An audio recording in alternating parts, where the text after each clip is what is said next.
میں نے 2.5 سال وہاں پر کام کیا ہے، اور میں آپ کو بتا رہا ہوں کہ جب میں یہاں سے گیا اور ومبلڈن میں کام کرنا شروع کیا تو اس وقت پہلا دن مجھ سے کہا گیا کہ آپ جا کر ٹوائلٹ کو پہنچو. تو اب یقین مانیے مجھے اتنی بڑی تکلیف ہوئی، کرے میں حیدرآباد سے آیا اور میرے کو انہوں ٹوائلٹ پہنچا رہے، مجھ سے ٹوائلٹ صاف کرو بول رہے. مگر الحمدللہ وہ دن اور آج کا دن ہے. تو یاد رکھیے کوئی محنت کرنے میں، کوئی کام کرنے میں معیوب بات نہیں ہے. میں بھی ومبلڈن کے میکڈونلڈس میں، سنیے تھالیاں مارنے کے لیے نہیں بول رہا ہوں، آپ کو سمجھانے کے لیے بول رہا ہوں. کوئی محنت کرنا کوئی بری بات نہیں ہے. میں بھی اس ومبلڈن کے ٹیبلوں کو صاف کیا ہوں، ٹوائلٹ کو صاف کیا ہوں. وہاں پر ہم نے بگ میک اور آپ کے وہ فلیٹو فش بنائے ہیں، سب محنت کیے ہیں. سردی میں ایک لاری آتی تھی ڈیلیوری کا، اس کو لے جا کر ایک کولڈ سٹوریج میں رکھنا. پھر آکسفورڈ اسٹریٹ کے اوپر اس زمانے میں ایک جینس ویسٹ دکان تھی، تو اس دکان میں میں سیلس مین کے ساتھ کام کیا. جینس بیچتا تھا، میں جینس کے جیکٹ بیچتا تھا. میں اکیلا نہیں کیا ہوں، جو کوئی بھی باہر پڑھنے جاتا ہے اس کو محنت کرنا پڑتا ہے. اور الحمدللہ میرے والد محترم مرحوم، اللہ ان کی مغفرت کرے، انہوں نے میری بہت مدد کی پڑھنے میں اور فیس کے انتظام میں. مگر اس کے بعد بھی کیونکہ کافی مہنگا شہر ہے لندن، تو یہ چیزیں میں اس لیے بتا رہا ہوں تاکہ آپ کے دل و دماغ سے بات نکل جائے. اسد الدین اویسی بھی وہ کام کیا ہے، بڑے بڑے لوگ کام کیے، اس میں کوئی معیوب بات نہیں ہے، کوئی معیوب بات نہیں. آج آپ محنت کریں گے، ہو سکتا ہے کہ اللہ سبحانہ و تعالیٰ آپ کو، آپ کے مقدر میں آپ ایک دن ایسا بھی آ جائے کہ آپ خود اس طرح کا فنکشن کریں گے اور لوگوں کو نوکری دیں گے آپ. مگر شرط یہ ہے کہ آپ کو محنت کرنا ہے. اگر آپ کاہل بن کے بیٹھیں گے، نہیں میں سر کو کھجاؤں گا، میں یہ کام کروں گا، میں کل بتاؤں گا، پرسوں بتاؤں گا، نہیں ہوتا میرے بھائی. اٹھو اور محنت کرو. یہ مواقع بار بار آپ کے درمیان میں نہیں آتے. ہمارے پاس ہمارا ایم ایل اے کوثر ہے، کوثر محی الدین کے بارے میں آپ نہیں جانتے ہوں گے، آپ پوچھئے میرے جانے کے بعد. کوثر محی الدین مشیر آباد میں سائیکل پر اخبار ڈالتے تھے. آج ایم ایل اے ہیں، 2 ٹرم کا ایم ایل اے ہے کوثر محی الدین، ہمارا ایکٹیو ایم ایل اے ہے. سائیکل کے اوپر کوثر محی الدین مشیر آباد میں اخبار ڈالتے تھے. تو اس میں کوئی بری بات نہیں ہے، کوئی معیوب بات نہیں ہے. انسان جو محنت کرے گا وہ ترقی کرے گا.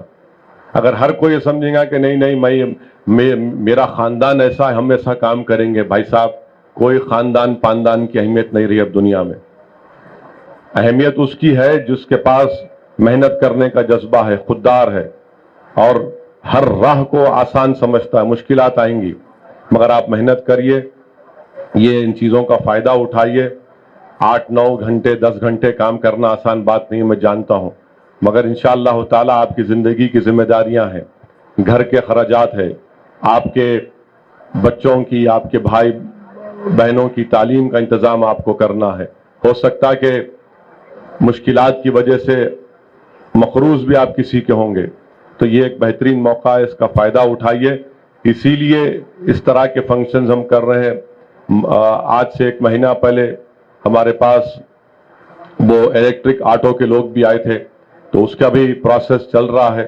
اور انشاءاللہ تعالی اللہ نے چاہا تو کتنے ظفر ہو 100 آٹو دیں، ہاں 50 لیڈیز کو اور 50 جینٹس کو آٹوز دیے جائیں گے الیکٹرک کے، اور ان کا الیکٹرک چارجنگ کا پوائنٹس بنا دیے ہیں مختلف جگہ پر.